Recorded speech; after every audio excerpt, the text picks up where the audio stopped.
Europe is experiencing an unprecedented period of change. Ideas, information, data, and technology flows easily around the world as part of an increasing globalized economy. Digitization and automation are also affecting job and industry. Let me first comment the smart specialization approach on how Europeans can capitalize on regional local strength and exploit complementarity and synergy between policy areas.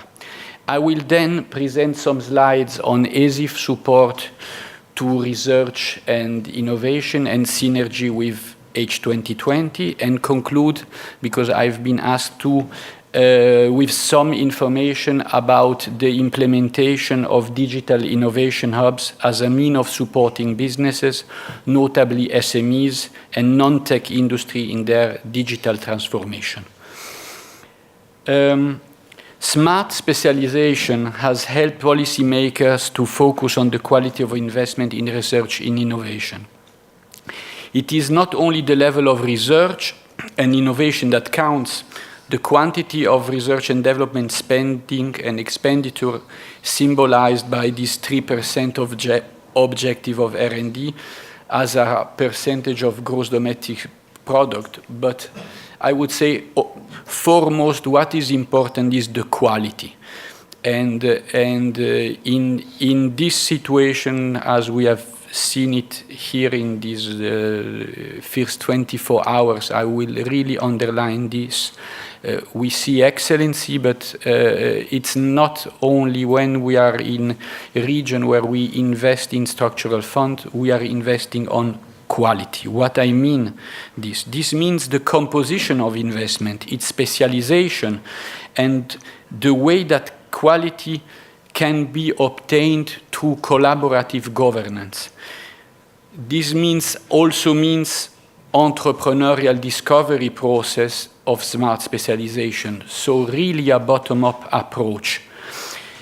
If today the mindset in research and innovation policy has turned to the specialization structure and to the quality of the process, this is thanks to the happy marriage of theory and practice between academic research and policy development, also in the European Commission. What we can do to increase the effectiveness of innovation investment through smart specialization strategies. 41 billion euro for research and innovation are directly linked to implementation of RIS3. Indirectly, this means more than 120 billion European structural and investment funds can be mobilized for economic transformation, supporting innovation investment. This is an enormous, staggering amount of money. We can't afford to waste the opportunity to accelerate the economic transformation in your region. I'm talking, normally I would say in our region, regions in the plural, but let's say in your region and in Europe. RIS3 has, with my experience, has a multiplier effect, starting with the matching fund I just talked of even 20 billion are given by the member state that are adding to the 41. But what counts, and it's not countable sometimes, is the leverage effect of this public fund to private investment in the domain that matters you. So it's not, it's really the domains that matters Kosice. This is the important part. Because, and when I talk about domains, and we were talking this morning, it's your societal priorities. This implies that the effectiveness of European money is depending on the absorption capacity of the innovation system. Not just for spending, but for investing in a strategic way in a place-based regional economic transformation. The core problem for innovation, and we were talking about this in Helsinki some time ago, is the innovation gap and a too linear approach to research. We've seen it currently when we do visit. The result, we have a mismatch in the two subsystems in the regional and national innovation system. you have on one side the academic research system and on the other side the industrial innovation system. Both have often quite different specializations. Increasing the quality of investment is then not only about the well-functioning of the stakeholders' participation, but about structural reforms in innovation system to increase the matching between these two subsystems I just told. The second policy challenge is about the effectiveness of innovation policy tailored to specific needs of place-based economic transformation in different regions. Smart specialization requires, therefore, a combination of research, innovation, and industrial policy instruments. But more than that, the role of regulation, of education and training, and other enabling policy links smart specialization strategy to specific combination of instruments. At European level, synergies between ESIF and H2020 are much discussed. But policy synergy go beyond this. Innovation is targeted in targeted domains in a region with different starting position and capacity required different kind of smart specialization strategy and different combination of instruments. We have to break policy silos and tailor horizontal policy to concrete conditions. Policy integration for upgrading traditional industry, like the building industry, or promoting new science-based activity is always place-based. The third policy challenge is about internationalization of smart specialization investment. We are currently working a lot in Brussels on this. We will have a communication that will be issued in the next month, I hope so.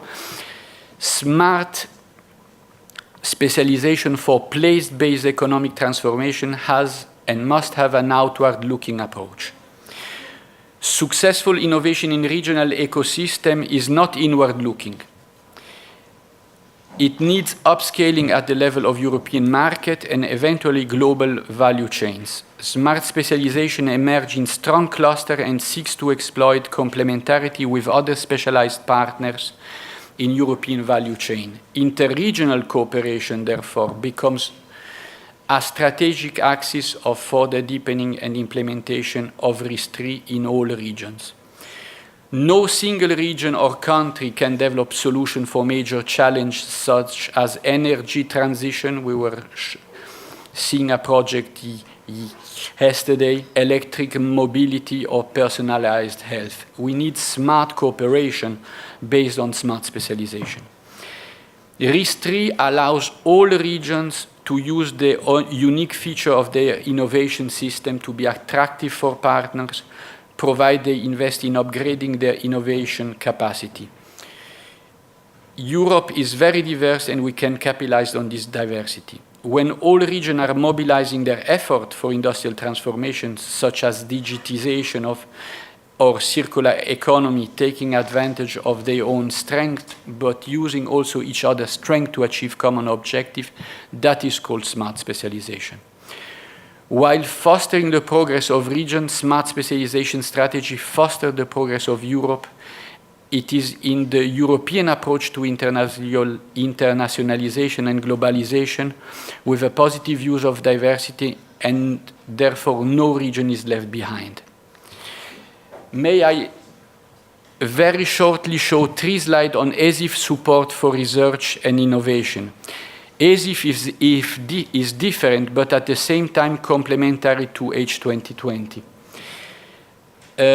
Spreading excellence, widening participation, Stefan was just explaining this, can be supported by structural fund program, either by cumulating to the Horizon 2020 grants or subsequent to it once the equipment and infrastructure needs have been identified via the Horizon 2020 project. The main message on synergy for policy designers and implementers are, first, think strategic and impact-oriented and not only project-oriented. Think to your environment. Second, both sides, H2020, ESIF, have to continue to listen, learn and talk each other and take steps towards each other. We will see that in the future negotiation of the budget, if we will be able to do that. Third, synergies will only work if they are fostered along the entire programming cycle, starting from RIS3 development to program design and implementation. Please note here you see the distribution pattern between H2020 and ESIF allocation of funding. And this is per capita, and you will note the most dense color is where the money is much spent. It's surprising, but the money is spent exactly in the different place, so they are not complement each other. You have only two exceptions. You have Saxony and the north of Portugal that both focus their ESIF and RNE and have a good achievement in the H2020. You see it by the color. And Romania that neither focus ESIF strongly on research and innovation nor achieve good H2020 participation. This slide is simply, you will get it, so I will not pass through this slide, shows the challenge in bringing together the best of different worlds. And the challenge that we have to make the both who work together in your region and in your country. All this implies that the effectiveness of European money is depending on the absorption capacity of the innovation system I was telling before, not just for spending, but for investing in a strategic way. Time for achieving synergy is getting shorter. In some member states and region, important ESIF shares have already been allocated to projects. When I got back to Slovakia for research and innovation, there are still, if I remember well, there is still no RIS3 strategy that is approved, and this, of course, can create tension, create problem in allocation and expenditure of research and innovation budget. There is no single button to make synergy happen. Information and communication links need to be sought in a targeted manner with the relevant one of the over 200 ESIF managing authorities. Smart specialization priority can be a pointer to identify this relevant region and their managing authorities.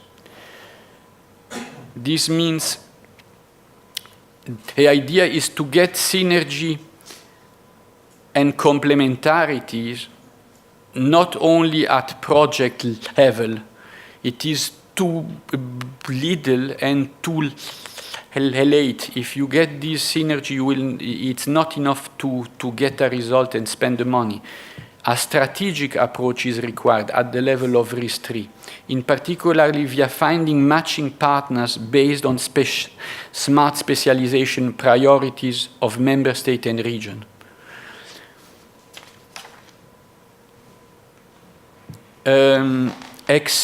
To give you an example how these things can work, Excel and other joint undertakings like Clean Sky and bio-based industry as well are successful in doing this.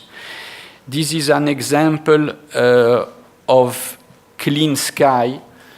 I will shorten a little bit because my time is going short.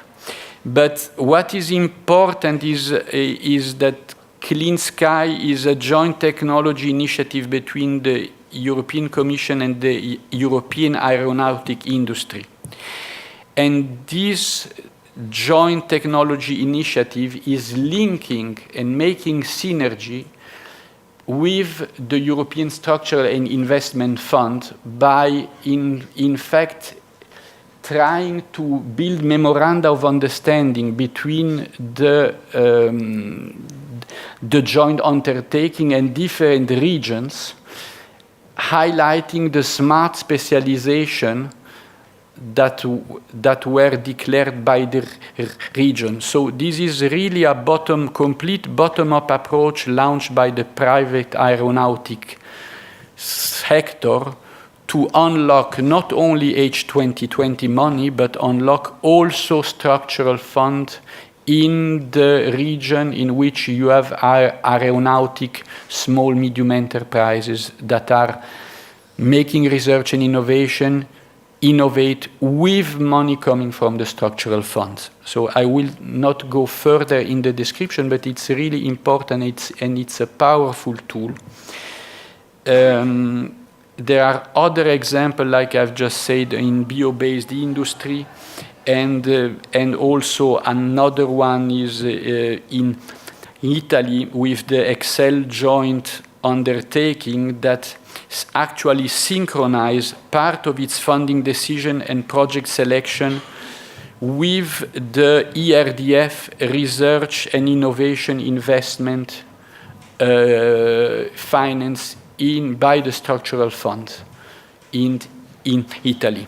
So you have really example on that. I will go as fast as possible. What is important too is we are working on changing some of the regulation that is impeding the combination of ESIF and H2020 funding with the omnibus regulation that will be that is currently in discussion. Things will change, and I think will evolve positively on that side too. I don't know if you know this application. I'm presenting it regularly. This application is run by the Joint Research Center in Sevilla on the S3 platform, and it gives the possibility of mapping the smart specialization priority of all S3 strategy in Europe, giving you an opportunity to see how you can match, how your focus, your strategy can match on strategy of other region in all through over Europe. So use this tool even to challenge your managing authority, even to challenge your interlocutors. I will close with rapidly with the Digital Innovation Hub initiative launched by DG Connect. It's worth have a look on the internet. Digital innovation hubs are intended to be one-stop shops that helps companies to become more competitive with regard to their business and production processes using digital technology. There is what is really important, that part of the implementation is based on a catalog of hubs that is currently built up by the GRC. There is an online survey. It's worth to participate for spontaneous application. I will not go into details. What is important is that the hub receive a funding of national or European policy initiative, and is providing 3 types of services currently. So to finish, to conclude, I share, of course, some content that is available online, and I would first remark the effort of establish links between cohesion and research and innovation policy through smart specialization. Second, ESIF action can be coupled to H2020 initiative, recalling no compromise on quality. Policy has turned to the specialization structure and to the quality of the process. And at least innovation in targeted domain in a region with different starting position and capacity, like yours, requires definitely different kinds of smart specialization strategy and different combination of instrument. Thank you for your attention.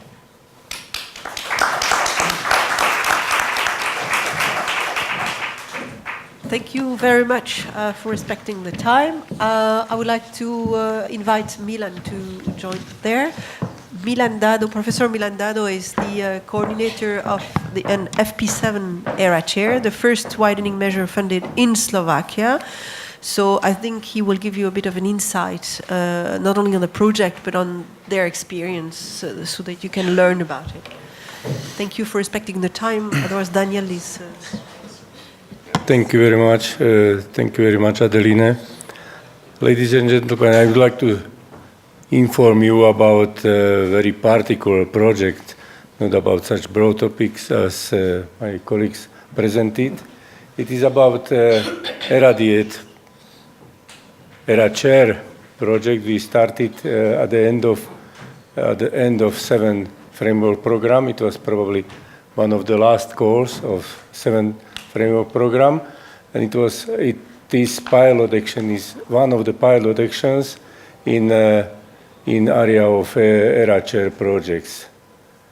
You can see there the name of the okay. It is about enhancing of research and innovation dimension of the University of Žilina. I'm from University of Žilina in intelligent transport systems. I have to say that this presentation was prepared by ERA team members and coordinators. Therefore, it is not my presentation. Therefore, I didn't put my name there. Okay. I will say you at the beginning a few words about the University of Žilina. University of Žilina was established in 1953 in Prague as a branch, as a faculty of Czech University of Technology, very narrow focused on transportation. At that time, it was about railway transport only.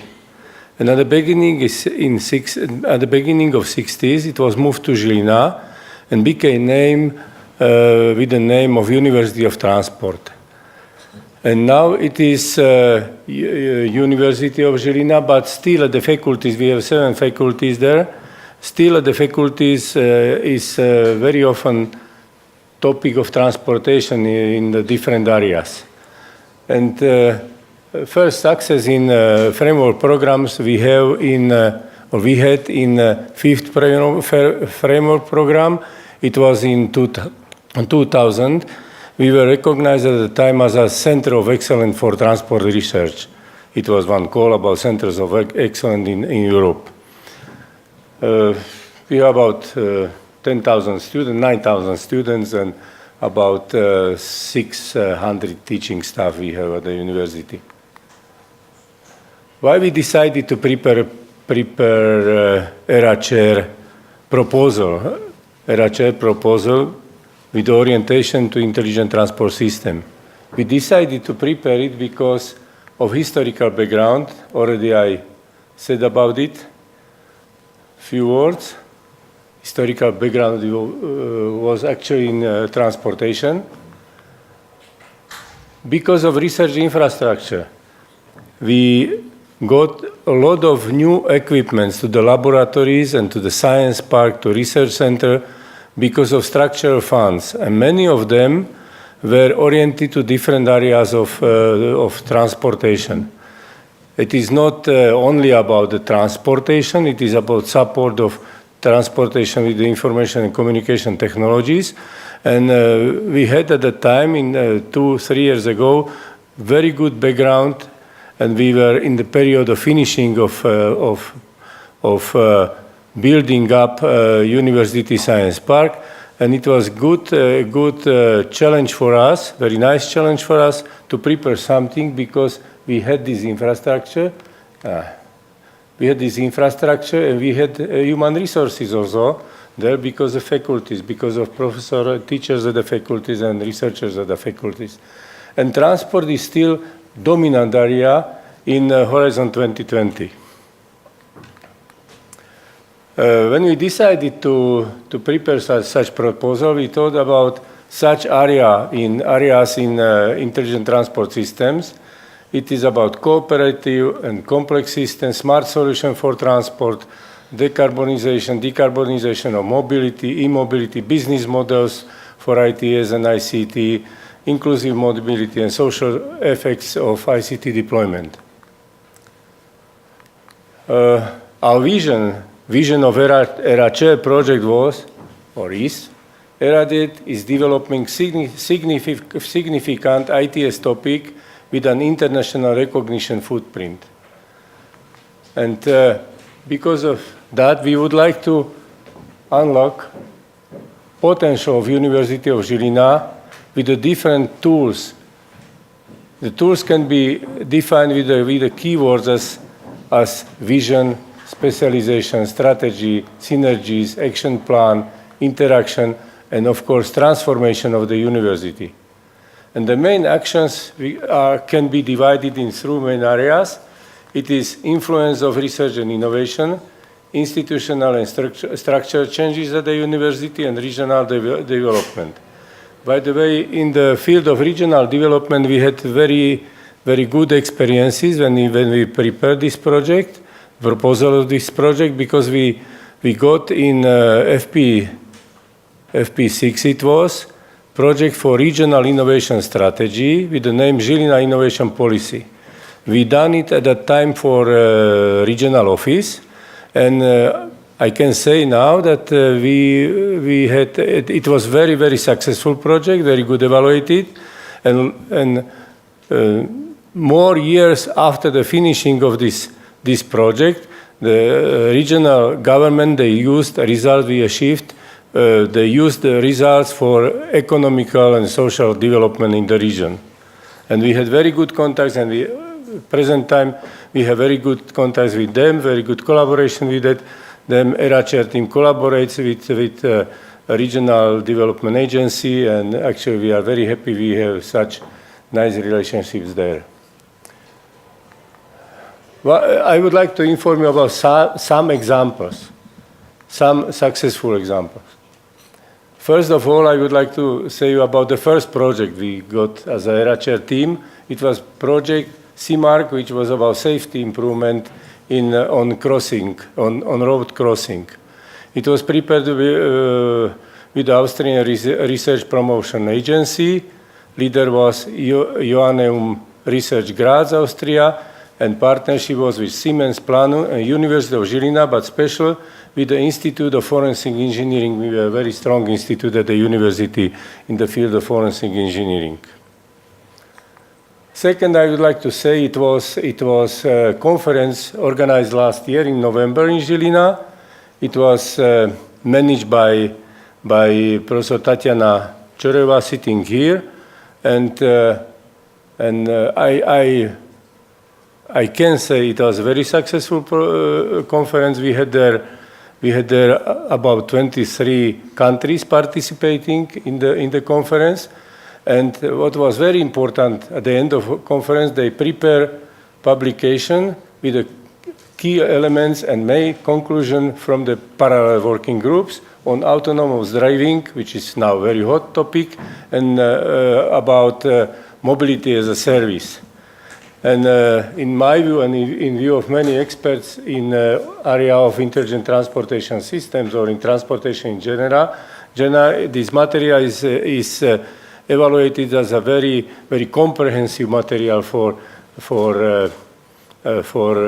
development of next intelligent transportation systems, I can say. This conference was workshop in Italy, but very nice because they invited the one member of ERA-Chair team for presentation about self-driving cars as social robots. It is new topic also, and we are very happy we have this contact, and we are evaluated very well in this area as a ERA-Chair team. Then we have new Horizon 2020 project. It is in the field of Maria Curie program, Maria Curie action, and it is about sensing for different areas, about sensing for buildings, about sensing for transport. We organize in the premises of ERA-Chair team in the meeting group of ERA-Chair team kickoff meeting for this project, and first sensible workshop on smart buildings and smart transport. It was in April this year.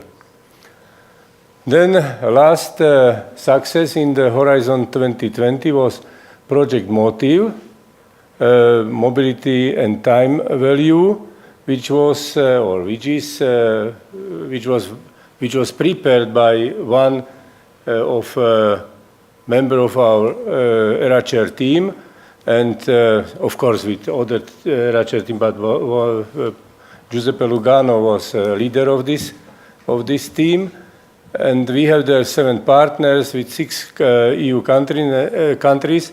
And what is, in my view, very, very good, can be very good evaluated, is that it is project in the framework of research and innovation. And if I am true, I think it is one of the first projects in the Slovakia in the field of research and innovation, which is coordinated from Slovak entity, Slovak institution. I don't want to say this first, but it's not very much such project in Slovakia at that time.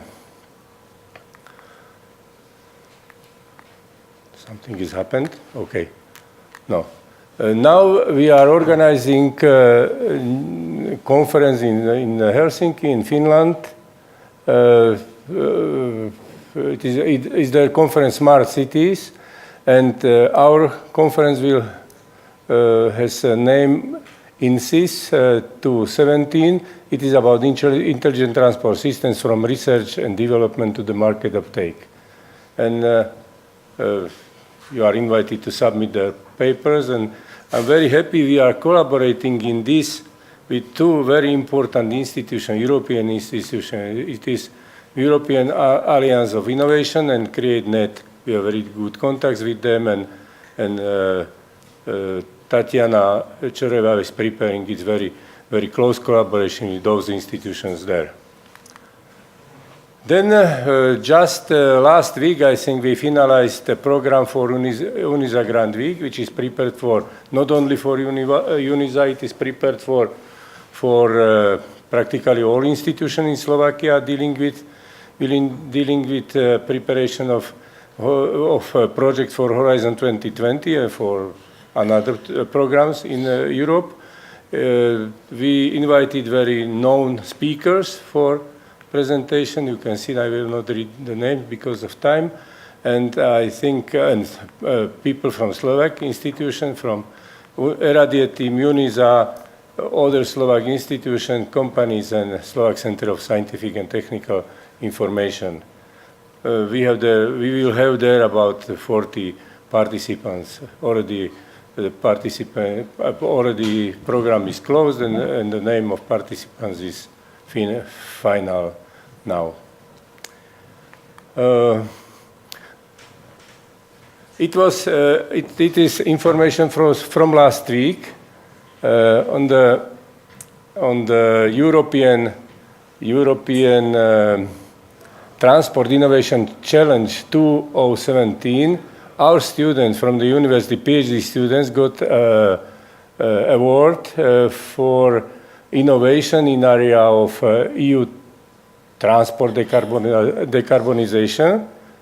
It is my PhD student, and he got such diploma for that. I am very glad, because it is about emergency vehicles coordination using vehicle to infrastructure communication. And the last, it is information from this Monday. We contributed to new positively evaluated cost action in the field of transport also.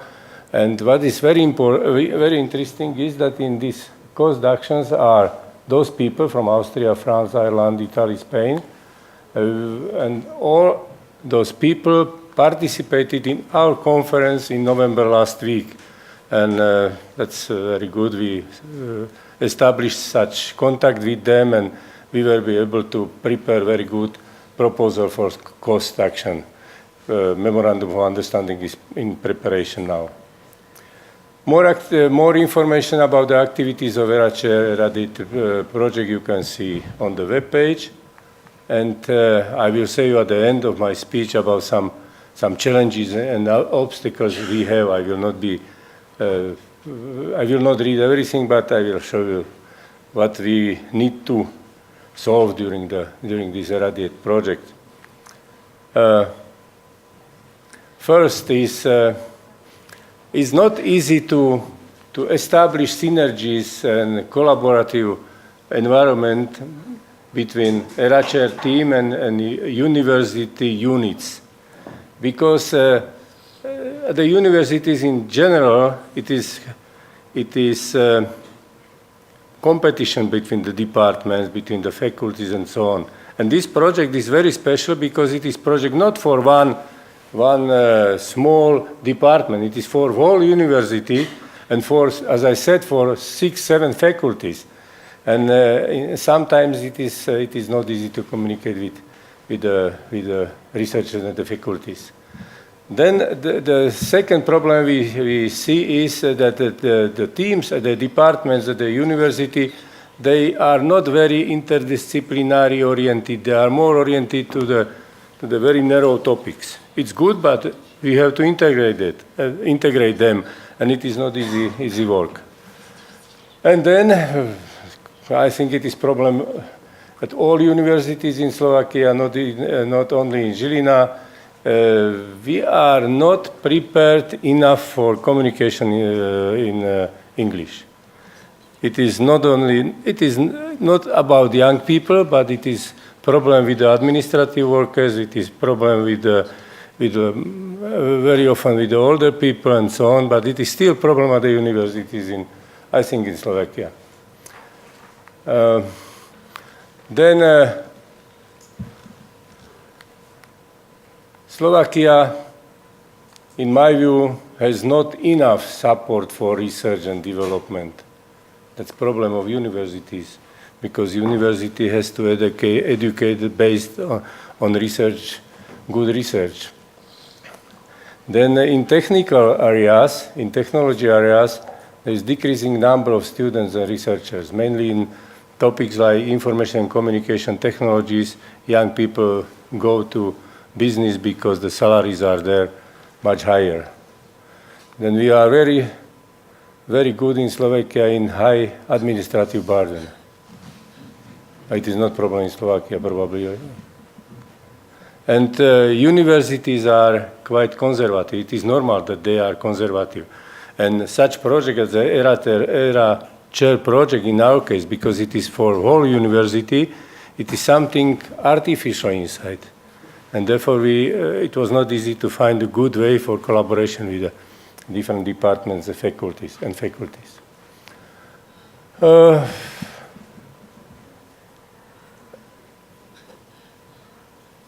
What are the problems there? One of the most important challenge or problem is that Irradiate core staff has time-limited contracts. And the question is, I will not read everything, question is who will finish the project? Because we are 2 years before the end of the project, and we have to find, we still didn't find good ways for sustainability of this project. We have to discuss, we have to do very much in this field in the next month. Conclusion, ERA-chair project is highly important a highly important catalyst and driver for University of Žilina. I can say it because they push us to the international environments more than it was before in the area of information and communication technologies. I believe that ERA-chair project will bring actually new, highly evaluated topics and areas to not only to research but to education too. We are thinking about, for instance, preparation of lifelong learning courses for intelligent transportation systems and so on, because it is new topic and it is not only about the technology, it is about the influence of citizens, it is about using of infrastructure, how to use it and how to implement to infrastructure information and communication technologies. And the progress in this area is at the present time very fast. You can imagine, for instance, how big change was during last 10 years in the cars because of new information and communication technologies. It is huge change, a huge development there, and it must be used. And information and communication companies, they have a lot of new products in computers, in communication equipments. 5G is here and so on, and therefore this area will be very strong. And it is not area only about the information and communication technologies, it is about the smart regions, it is about the smart cities and so on. It is one of the important parts. And at the end, I would like to say you that everything I spoke here, presented here, is about great responsibility for all of us at the university, NERA-chair team, coordinators, and so on. Something is wrong. Thank you very much for listening to me. Thank you very much. Thank you, Milan. I will switch now and give my seat to Daniel. We're a bit late, but you can go a bit over the time to use with your panelists. Please keep your questions now. Here we go. Okay, we should be very quickly because we have exactly 22 minutes for a discussion. I'm not sure. Okay, but I would like to ask the panelists for this session. I would like to ask Chris. I would like to ask Irina, Vesna, and Karin to come to the podium, and we can start our discussion, I think, very quickly.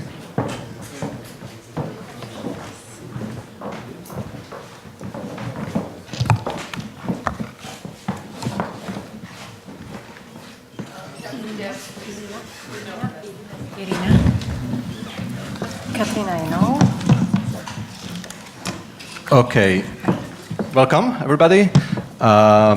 So my first question is about your experiences with the widening instrument. As you had the chance to read, we have here 4 people. One is representing teaming project. Second one is representing ERA-chair project. Third one, twinning project, and the fourth one, cost project. We are missing only one part of the widening participation instrument. It's policy support facility. So I propose to start with the richest person in this room, as I love to say. Vesna, you received a teaming project. You received 50 million euros from European Commission. You received, or you will receive 50 million euros from your government. So tell us about your experiences with the preparation of the teaming project and with the implementation of the teaming project. Well, thank you, Daniel. And let me first start by saying that with this money, huge obligations also come. So it's not a free ride.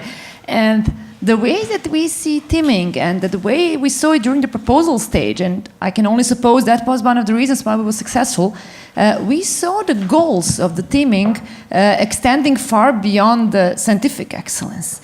So we see ourselves and other teaming projects also as pioneers of change in our regions, of changes not only in the research system, but also the change in the way that people think, the way that people act. Serbia is also an associate country for us, so this is also a process of Euro integrations. So we see the centers of excellence, 10 of them as we have them right now in Europe, and hopefully more 10 will come. We see them as pioneers of change, but we also see them as an opportunity which shouldn't be missed to prioritize the actions of various stakeholders in the widening countries towards the common goals and common targets. Okay, thank you. Chris, you are ERA-chair holder, and you are, at the same time, you are US citizens. So why did you choose to come to European Union, even to Madeira, to Portugal? As well as you can see, I have a very classic American name. And yeah, no, it was,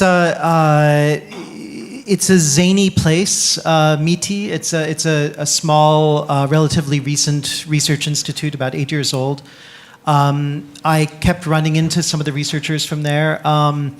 it turns out that a lot of them had met through the Media Lab Europe in Ireland, and so they had this relationship to MIT, and also this kind of slightly different vision of a kind of a fusion of European and American academic styles, and so I think that was a sort of a natural for me to come into.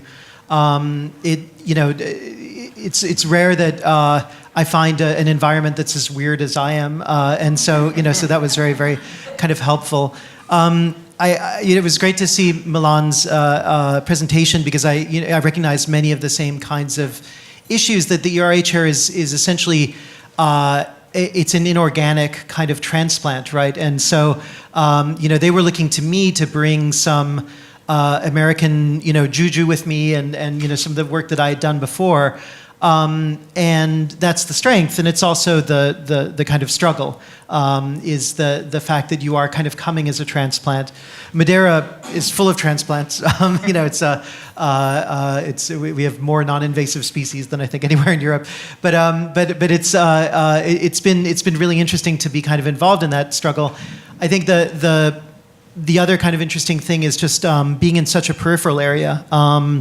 Madeira is very used to foreigners, but not necessarily as collaborators, more as clients, and so that's been a kind of a really interesting challenge. Okay, now we move to the other part of the Europe, from the west to the east part. And Irina, what about your experiences with the Twinning project? First of all, I want to say big thanks to the organizer of this event. And maybe you mentioned that my name is Greece name, my surname is Ukrainian surname, and I am from Latvia. So I am a result of networking, I think. That's why I'm a coordinator of this project. And maybe a few words about project in our institute. Now when I listen excellent presentation, my colleague from University of Dilina, I think about our success story. We also was involved in cost action, in Interact project, and FP7 project, and infrastructure project also, project from our government. And then we decided that we need additional skills for our researcher, and more we need, spread our research network, not only our Latvian researcher, but other researcher. So we decided that we need really the project which strengthens our networking in Europe. And it was 2 years ago, it was the same conference in Riga. And I also was participant, but months before the conference, we applied the proposal for Twinning. It was 7 May, and in my heart, when I was in conference, I think, oh my God, I want this project, because we really need money for networking. And now we are very happy because we have two main, one main innovator in European Union. It's Germany, and it's Fraunhofer Institute for Research from Magdeburg, which are very, very advanced in logistics, and automatically they transfer their knowledge in logistics to us. And then the second is University of Thessaly, also very famous in transport engineering, one very excellent labs with good experience in research projects, City Hub, Closer, Novelog, so on. They transfer their knowledge in decision-making methodology, because I also very, very strong have the same opinion that technology, it's nothing about without the people and good management of this technology. So our project, the name is Enhanced Knowledge and Innovation Capacity in Special Area Sustainable Transport Interchange. It's very important for Latvia, because we have a big strategic project now, Real Baltica, and it's important for Latvian citizen, for Baltic citizen. So this research topic very, very modern for us and needed for us. And we have no skills in decision-making methodology and how combine the different stakeholders' opinion and what kind of clever decision we should to do concerning the transport interchange. So their experience, these two countries, very important for us. And now we have 5 collaboration teams between our researcher and Germany researcher, between our researcher and Greece researcher, and we prepare special plan, and we have some first results, some first presentation from common research between our PhD students, Germany PhD students, and double supervision from professor from my institute and a professor from Germany, not professor, doctor engineering from Germany institute. So I think we try to combine all possibility, because my experience in cost actions also great. I was moderator in management committee from my country in 4 cost actions before we start with Widening project, and I want to say that we try in each cost section has at least 1 PhD and 2 master students, except professors. And after this cost action, we had 5 successful PhD defense in the topic of these cost actions. I think it's one of the good results, how we can use this instrument and how we can combine all these instruments together. And maybe one more things, I like this phrase, it's not my phrase, that innovation has nothing to do with how many R&D dollars you have. It's not about money. It is about people you have, how you are lit and how much you get it. Who is the author of this what? Steve Jobs. Okay, so the cost is like something like a basic for the collaboration in European Union, or the starting point. So we move to Karin. You are a coordinator, I guess, of the cost project, or the running of one of the cost project, which is focusing on citizen science, which was also discussed in previous session. So could you elaborate a little bit more about your project or about your experiences with the widening issues? Yeah, thank you very much, and also nice to hear there are so many positive experiences with the cost action. We just started and it was characterized as with less obligations than even dating. But I think it's quite interesting to build up trust to other regions of Europe. We are running, I have a citizen science network. I'm a member, I'm even vice chair of the European Citizen Science Association, so there was already a network, and we decided to run for cost, to broaden the network, and we also share common goals. The idea of cost is also to become more inclusive, to approach younger, to look for gender, sustainability, this kind of things. So now we have this cost action.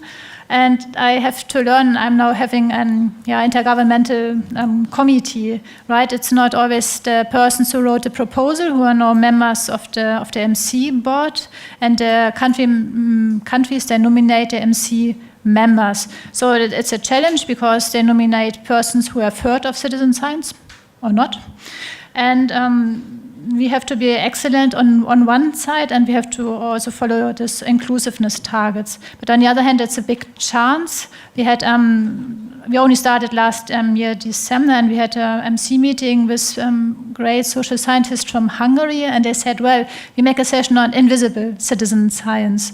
So because this term is not so used, for example, in Eastern European countries, but perhaps some practices are, and there was a great discussion on democratization and this kind of things. So with regard to opening up for disciplines, I think it's a great opportunity to get other perspectives.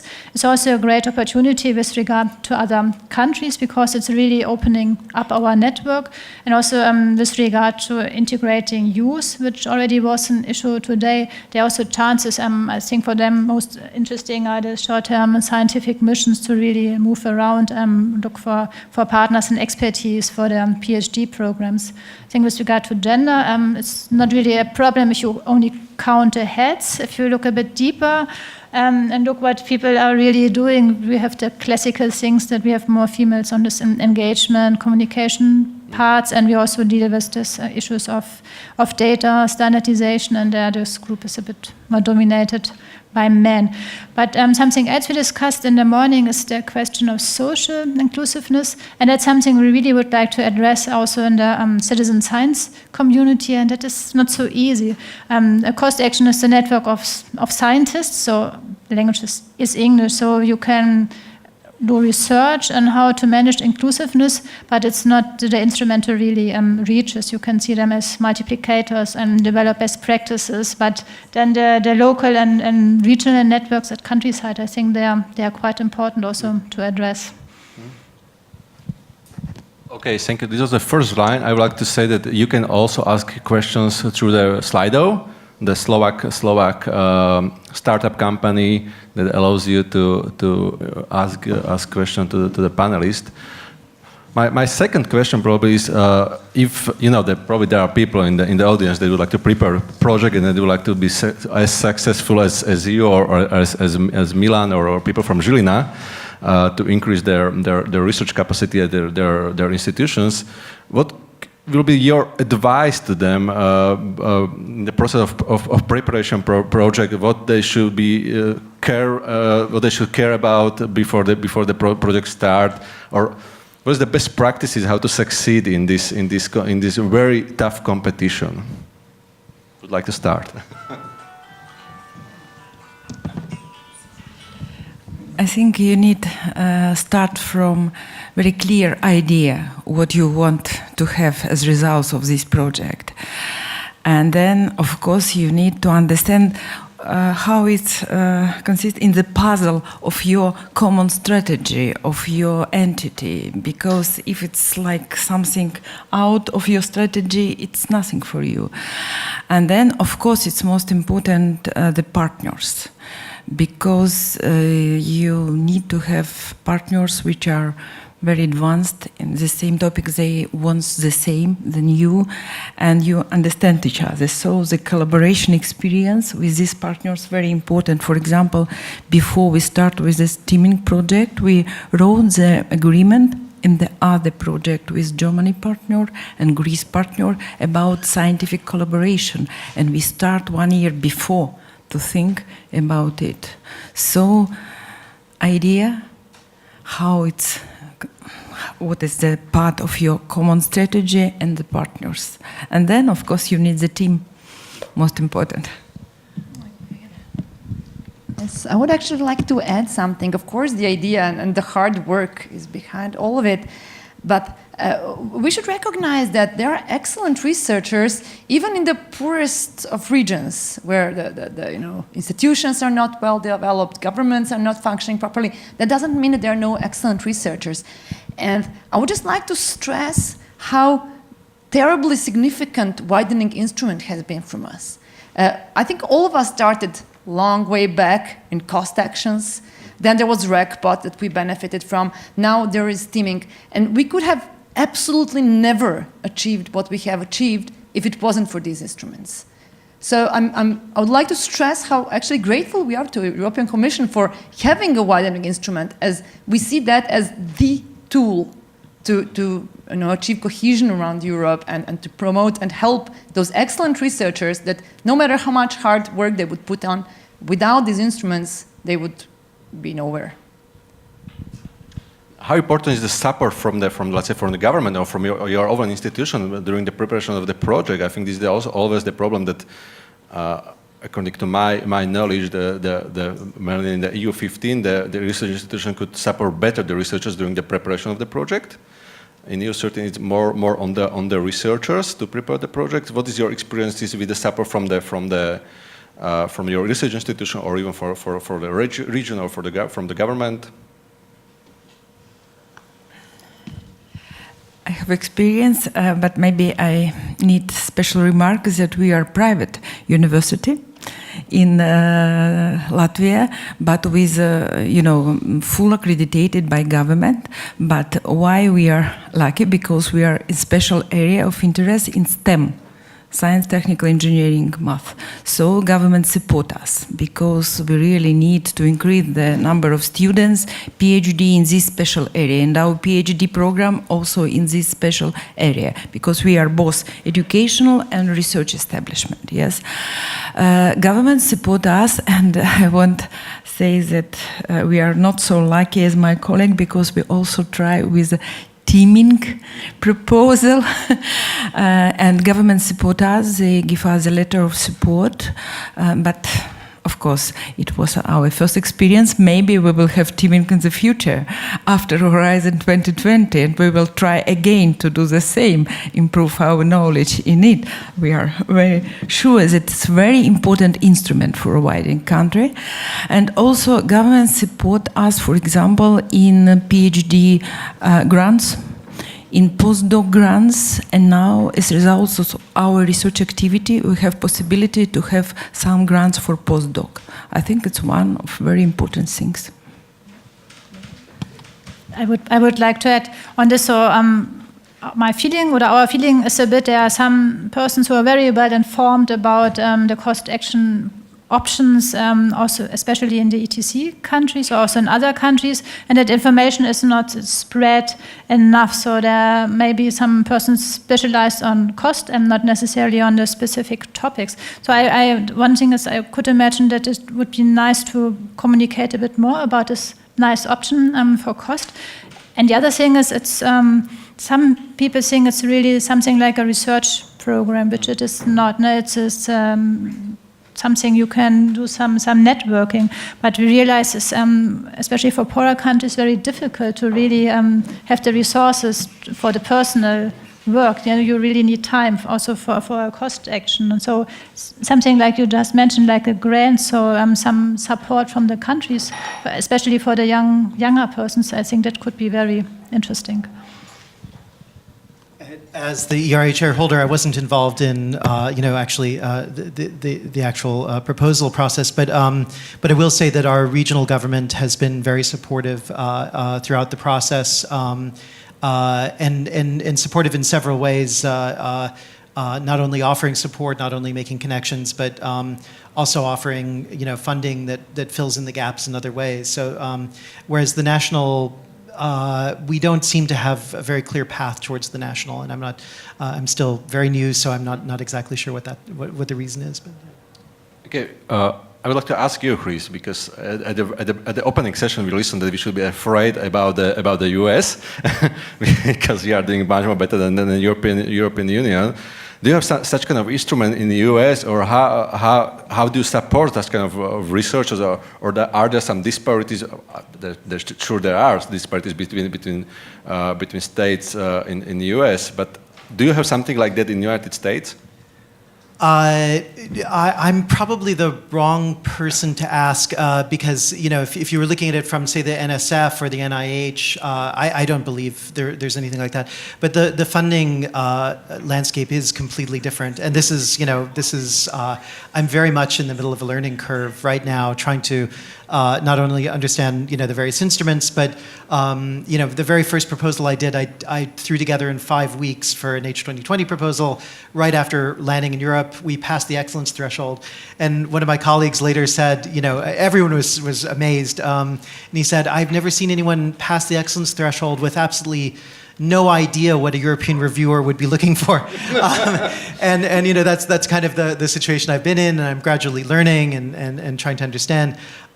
What I would say in the US, foundation funding is very important. I received millions through foundation funding in a way that I don't really see happening nearly as much here.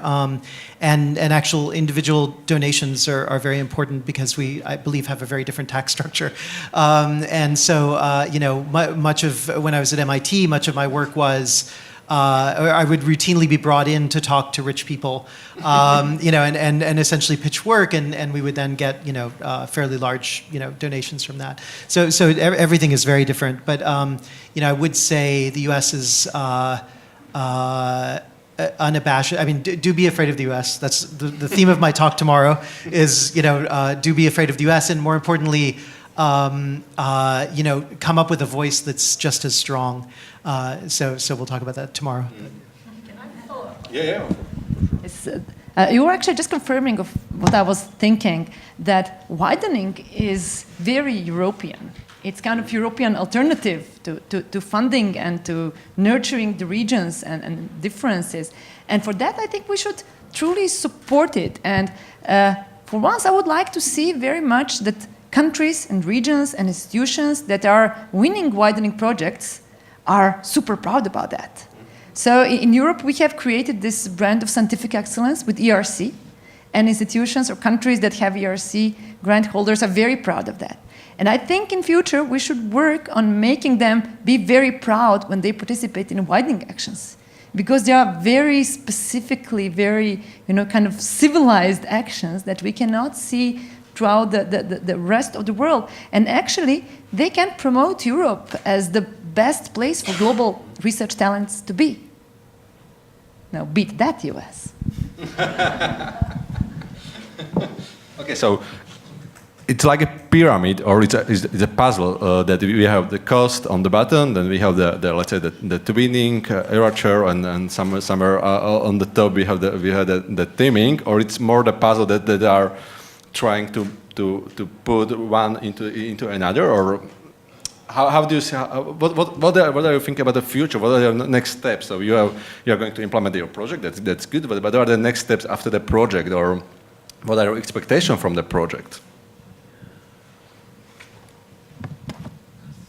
I think I wouldn't have drawn the same picture as you in a moment, because this cost action is really something to bring different ideas together, also from different projects. We also had meetings from Horizon 2020 projects together with persons from the cost action, and there are new things and ideas arise, and perhaps developing new projects is just another tool and a supplementary tool to specific projects. I wouldn't see it in this hierarchy, to be honest. Yeah. I'm vice rector responsible for research, so I have the dream and I have the plan. I have the dream that we have the Center of Excellence Information Communication Technology in Transportation and Logistics. And we will do all necessary for it, and I hope that we will have the funding and also our own money for it that establish this center. And especially I want that this technology be more close to aging people and our kids, our grandchilds. So not only for game, but for education, because education now it's a very difficult topic for us, for professors, for teachers. You know that I think in future we will have only two kinds of education: distance learning for very motivated students, and we will have the class with very charismatic professors. Nothing more. So we need professors which are very, very advanced in research, because now education only through research, through project. And then we need a good technology, very close to people and attractive for motivation them to study, to educate. And it's our goal in future. And the last things, I hope that we have, industry 4.0, logistic 4.0, and also university 4.0. What it means, it's open university, where part-time professor from business, part-time professor from research, part-time professor from government, why not? No, it's open university, like networking university, with excellent team, with excellent supervisor, with education through research and through project. I'd say I think if this continues and if it succeeds, what you'll actually see is knowledge being generated from what have been more peripheral areas will actually impact the science itself and kind of change the direction of the science itself. And it was great to hear Vesna talking about her work in agriculture. I don't think it's the idea that you would have coming from Paris. I don't think it's the idea you would have coming from Berlin necessarily. And I think, when you see the periphery generating knowledge, you'll see a different set of issues, a different set of ideas kind of being generated. Citizen science, I think that's the promise of as well, is to say not, can you delegate science to people without paying them, which is one kind of vision of it, but rather how does it actually change science to have a different set of people investigating a different set of things in a different way? And so to me, that's the potential long-term for this kind of widening. Yes, I couldn't agree more. Now running a teaming project, our goals are set to the kind of overall widening objectives, which are, at the end, economic growth of the regions and the true impact that science that we're developing will create. So I think that's something that is our common goal. And definition of new operational models for research institutions, or for how education is done in the future. So we see this interaction. Everybody talks about bringing research results into practice from the academia to the industry. It is very tricky to do that. So I think it was Marco, somebody who mentioned digital innovation hubs. So maybe in future, one of the things that we see is that research centers become true digital innovation hubs, where all sorts of stakeholders, including small and medium enterprises, come to get research knowledge, scientific knowledge, come to have access to research facilities, to equipment, come to get mentoring and training on various topics, including business modeling, come to access venture capital or acceleration funding. So that's probably one of the long-term goals.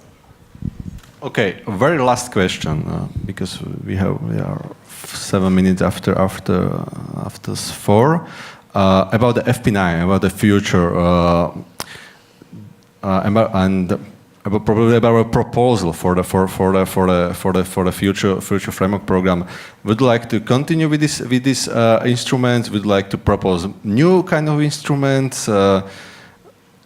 Or you would like to cancel this kind of instrument? You would say that, okay, it's enough after 2020, no widening, no spreading excellence in European Union.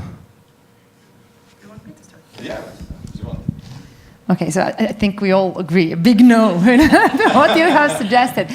And it's not only because, of our selfish interest that we are the targets of this funding.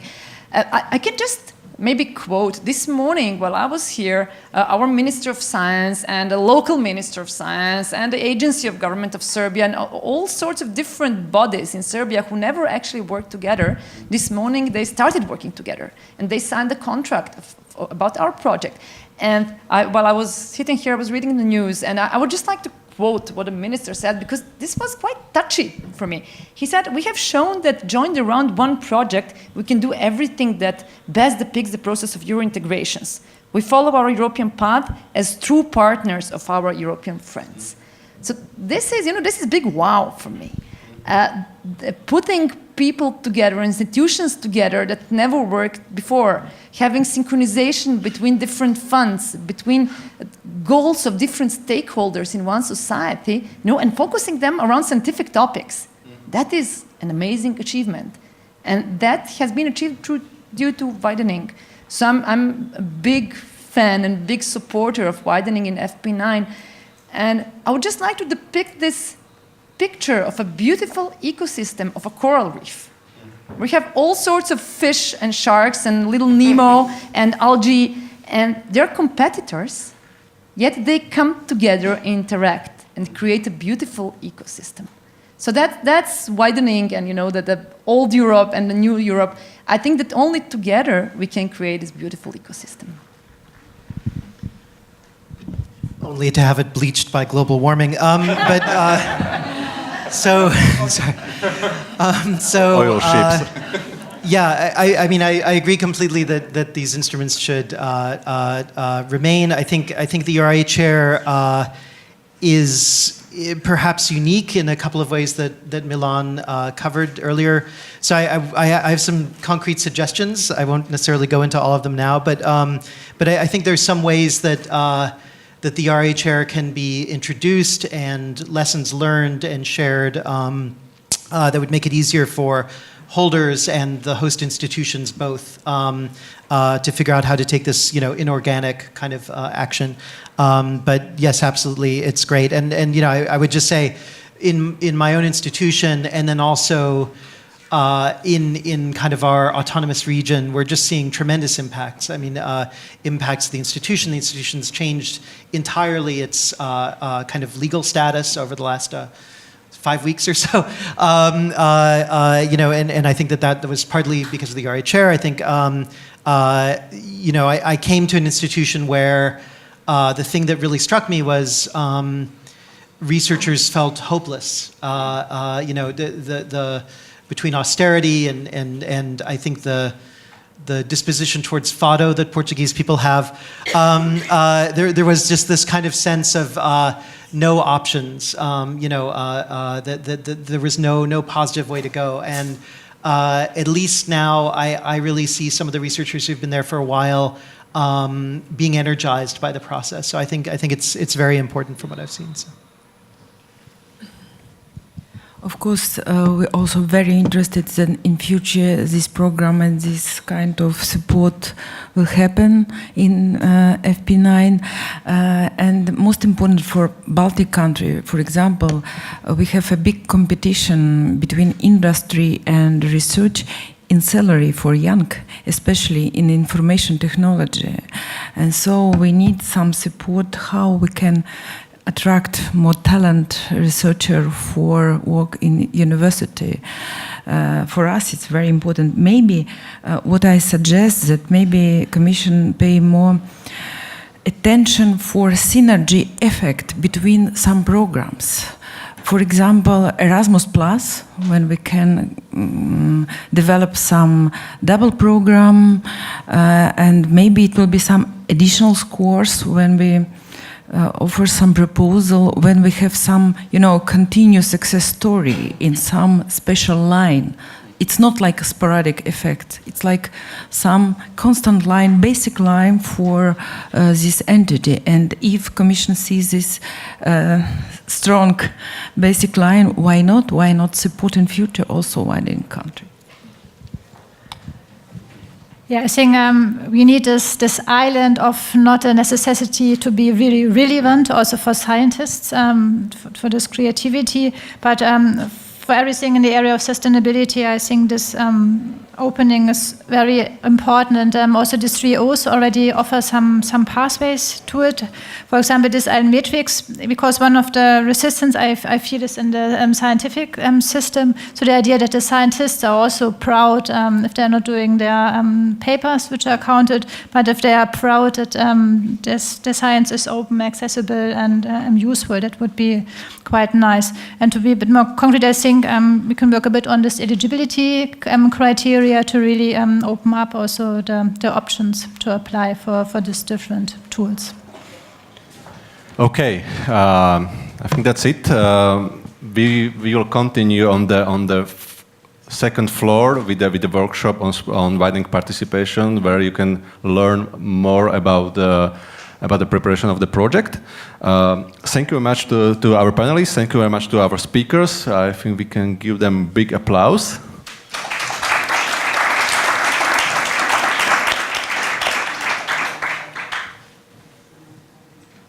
Okay, those of you that would like now to participate at the workshop, you can go on the other room on the other building. Okay, there is a open space, whatever it is. You are welcome to go there. I'm pretty sure there will be some drinks and good company. Okay, thank you very much for your attention, and see you around.